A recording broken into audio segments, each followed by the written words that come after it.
अस्सलामु अलैकुम वरहमतुल्लाहि वबरकातुहू नहमदुहू व नुसल्ली अला रसूलिहिल करीम अम्मा बाद फ़अऊज़ु बिल्लाहि मिनश्शैतानिर्रजीम बिस्मिल्लाहिर्रहमानिर्रहीम। उम्मीद है आप सब ईमान, सेहत और तक़वा की बेहतरीन हालत में होंगे। सबसे पहले तो मैं माज़रत ख़्वाह हूँ कि इतने दिन हो गए और मैं अपनी पोस्ट जो है अपनी वीडियो नहीं अपलोड कर सकी, इसके लिए मैं माज़रत ख़्वाह हूँ। आज से इंशाल्लाह हम अपने सबक का बाकायदा आगाज़ करेंगे और रोज़ जो है अपनी तफ़सीर और तर्जुमे का जो है एक ना एक आयत का या 2 या 3 जितना भी हो सका इंशाल्लाह हम रोज़ का साथ के साथ करेंगे इंशाल्लाह। तो चलें चलते हैं अपने सबक की तरफ। सूरह बकरा की आयत नंबर 30 है। वाह और इस जब काला कहा रब्बु का आपके परवरदिगार ने लिल मलाइकती फ़रिश्तों से इन्नी बेशक मैं जाइलुन बनाने वाला हूँ फ़िल अर्ज़ि ज़मीन में खलीफ़ा जानिशीन। अब यहाँ पे उस मौके की तरफ इशारा हो रहा है कि जब अल्लाह ताला ने इंसानों को पैदा करने के बारे में इरादा किया तो अल्लाह ताला ने फ़रिश्तों के सामने इस इरादे को ज़ाहिर किया कि इस तरह से मैं एक मखलूक पैदा करना चाह रहा हूँ जो इंसान होंगे और वो ज़मीन में जानिशीन होंगे। अब जानिशीन के 2 मतलब निकलते हैं। खलीफ़ा के जो मतलब है वो ये है कि एक के बाद दूसरे का आना। तो यहाँ पे इस बात के 2 मतलब निकलते हैं। एक मतलब जो है वो ये है कि इंसानों की नस्ल आगे बढ़ेगी, यानी एक इंसान के बाद दूसरा इंसान आएगा, यानी हज़रत आदम के ज़रिए पूरी नस्ल बढ़ेगी। और दूसरा मतलब जो है एक के बाद दूसरे आने का वो ये है कि ज़मीन पर इंसानों से पहले जिन्नात बसते थे। बाज़ मुफस्सिरीन कहते हैं कि ज़मीन पर 2000 साल पहले, यानी इंसानों के आने से 2000 साल पहले जिन्नात बसते थे। इस बात का हमें कुरान करीम से ही इसका ज़िक्र मिल जाता है। कुरान करीम की सूरत अल हिज्र की आयत नंबर 27 में है, और जिन्हों को हमने इंसानों से पहले बनाया। दूसरा ये जो आयत है इससे हमें ये पता चलता है कि अल्लाह ताला अब फ़रिश्तों के सामने अपना इरादा ज़ाहिर कर रहे हैं। उनसे मशवरा नहीं कर रहे हैं कि मैं ये काम करने लगा हूँ, तुम लोग क्या कहते हो, बल्कि नहीं, अपना इरादा ज़ाहिर कर रहे हैं। तो यहाँ पे एक पॉइंट ये भी मिलता है कि जब भी इंसान कोई काम करना शुरू करे तो उससे पहले किसी से इस बात का जो है तो इरादा ज़ाहिर कर दे किसी के सामने।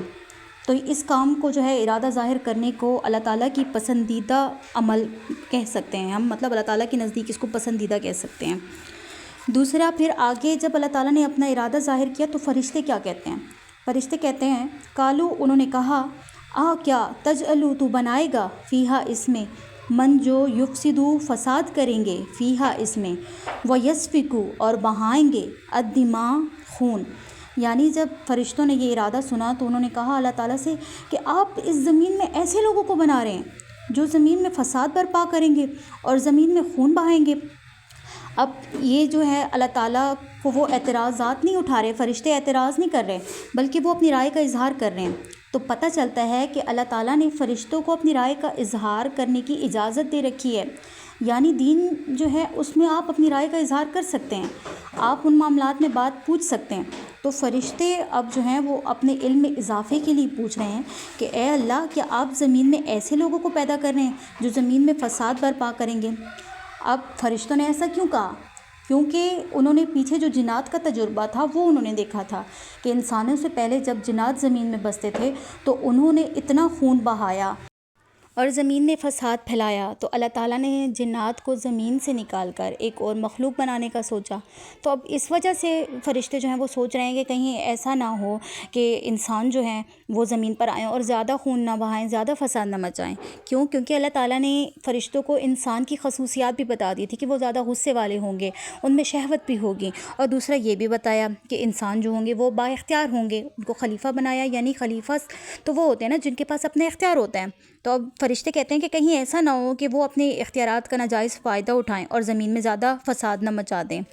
तो अब यहाँ से पता चलता है कि फ़रिश्ते जो हैं वो अक्ल वाले हैं और बाशऊर हैं। उनको अल्लाह ताला ने इजाज़त दे रखी है कि वो अपनी राय का इज़हार करें।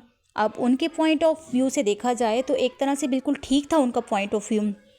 जब अल्लाह ताला ने हज़रत आदम को भेजा और उनकी नस्ल आगे बढ़ी तो उनके जो 2 बेटे थे हाबील और काबील, तो उनकी आपस में लड़ाई हुई किसी बात पर और काबील ने जो है अपने भाई का कत्ल कर दिया। तो यूँ ज़मीन में फ़साद शुरू हो गया। तो देखा जाए तो उनका पॉइंट ऑफ व्यू भी ठीक था। अब आगे फ़रिश्ते क्या कहते हैं, और हम नुसब्बिहु पाकी बयान करते हैं, तस्बीह करते हैं, बिखमदिका साथ तेरी तारीफ़ के, ونقدس لک، اور پاکی بیان کرتے ہیں تیری۔ فرشتے کہتے ہیں کہ اے اللہ، جیسے ہم نے پیچھے پڑھا تھا کہ سورہ بقرہ میں اللہ تعالیٰ ارشاد فرما رہے ہیں کہ ہم نے جن و انس کو اپنی عبادت کے لیے پیدا کیا ہے، تو اب فرشتے کہہ رہے ہیں کہ اے اللہ، ہم تو تیری پاکی بیان کرتے رہتے ہیں، تیری حمد بیان کرتے ہیں، تیری تسبیح کرتے رہتے ہیں، ہم تو ہر وقت تیری اطاعت کرتے رہتے ہیں، کبھی تیری نافرمانی نہیں کی، تو کیا ہم ہی تیری عبادت کے لیے کافی نہیں ہیں؟ آگے اللہ تعالیٰ فرما رہے ہیں، کالا کہا، انی بے شک میں، اعلم جانتا ہوں، ماں جو لا نہیں تعلمون تم جانتے۔ تعالیٰ کہہ رہے ہیں کہ میں وہ جانتا ہوں جو تم نہیں جانتے، یعنی اللہ تعالیٰ کا علم وسیع ہے، اللہ تعالیٰ کا علم بہت زیادہ ہے، اللہ تعالیٰ وہ باتیں بھی جانتا ہے جو فرشتے نہیں جانتے، جو غیب کی باتیں ہیں۔ اللہ تعالیٰ کہہ رہے ہیں کہ میں سب جانتا ہوں۔ اللہ تعالیٰ کہہ رہے ہیں کہ تم فرشتوں کو کہہ رہے ہیں تم وہ نہیں جانتے جو میں جانتا ہوں، تم تو صرف ایک پہلو دیکھ رہے ہو کہ انسان زمین میں فساد کریں گے۔ اگر انسان زمین میں فساد کریں گے اور گناہ گار انسان زمین میں آئیں گے تو متقی انبیاء، صدیقین اور شہداء بھی زمین پہ آئیں گے۔ اگر ابو جہل اور ابو لہب زمین پہ ہیں تو دوسری طرف ابو بکر صدیق، عثمان غنی، عمر فاروق اور حضرت علی بھی موجود ہیں۔ اگر نمرود اور فرعون جیسے بادشاہ ہوں گے تو حضرت داؤد علیہ السلام جیسے بھی ہوں گے اور حضرت سلیمان جیسے بھی بادشاہ ہوں گے۔ تو اللہ تعالیٰ کہہ رہے ہیں کہ تم وہ نہیں جانتے جو میں جانتا ہوں۔ اور فرشتوں کو ایک پوائنٹ آف ویو دیکھا جائے تو یہ بھی ہے نا کہ فرشتوں کے پاس تو اختیار، فرشتے تو نورانی مخلوق ہیں، ان کا تو کام ہی اللہ تعالیٰ کی عبادت کرنا ہے، اطاعت کرنا ہے، لیکن انسانوں کو اللہ تعالیٰ نے اختیار دے رکھا ہے، وہ چاہیں تو کریں، چاہیں تو نہ کریں۔ تو اللہ تعالیٰ کہہ رہے ہیں کہ مجھے پتہ ہے کہ وہ کریں گے۔ جب انسان اپنی مرضی سے اللہ تعالیٰ کی عبادت کریں گے تو اس کا زیادہ اجر ہے، اس کا زیادہ ثواب ہے، کیونکہ وہ اپنی مرضی سے کریں گے، اپنے کام چھوڑ کر اللہ تعالیٰ کے لیے ٹائم نکالیں گے، اللہ تعالیٰ کی عبادت کریں گے اپنی مرضی سے، تو اس کا بہت زیادہ اجر ہے اور اس کا اللہ تعالیٰ بہت زیادہ اجر دیں گے۔ اور اگر انسانوں سے گناہ ہو جاتا ہے تو اللہ تعالیٰ نے ہمارے لیے کتنا پیارا ایک تحفہ رکھا ہوا ہے کہ ہم معافی مانگیں تو اللہ تعالیٰ ہمیں معاف کر دیتے ہیں۔ اللہ تعالیٰ غفور الرحیم ہے۔ فرشتوں کو اللہ تعالیٰ کی اس صفت کا جو ہے کوئی مطلب ان کا اس سے کوئی واسطہ نہیں ہے، کیونکہ وہ تو عبادت ہی کرتے رہتے ہیں، لیکن انسانوں کے لیے اللہ تعالیٰ کی یہ صفت ہے کہ ہم اگر گناہ کر دیں تو اللہ تعالیٰ ہمیں معاف کرنے والے ہیں، غفور الرحیم ہیں۔ تو اللہ تعالیٰ کہہ رہے ہیں کہ تم نہیں جانتے لیکن میں جانتا ہوں کہ میں جن بندوں کو بنانے لگا ہوں وہ اپنی مرضی سے میری عبادت کریں گے، وہ اپنی مرضی سے میرے لیے ٹائم نکال کر میری ہی عبادت کریں گے۔ سبحان اللہ، سبحان اللہ، دیکھیں کتنی پیاری بات ہے یہ۔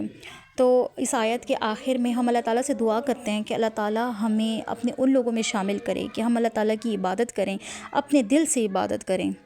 اللہ تعالیٰ ہمیں اپنے پیارے لوگوں میں شامل کرے اور ہمیں اپنے مقرب لوگوں میں شامل کرے، متقی اور پرہیزگار بنائے۔ آمین ثم آمین، جزاک اللہ۔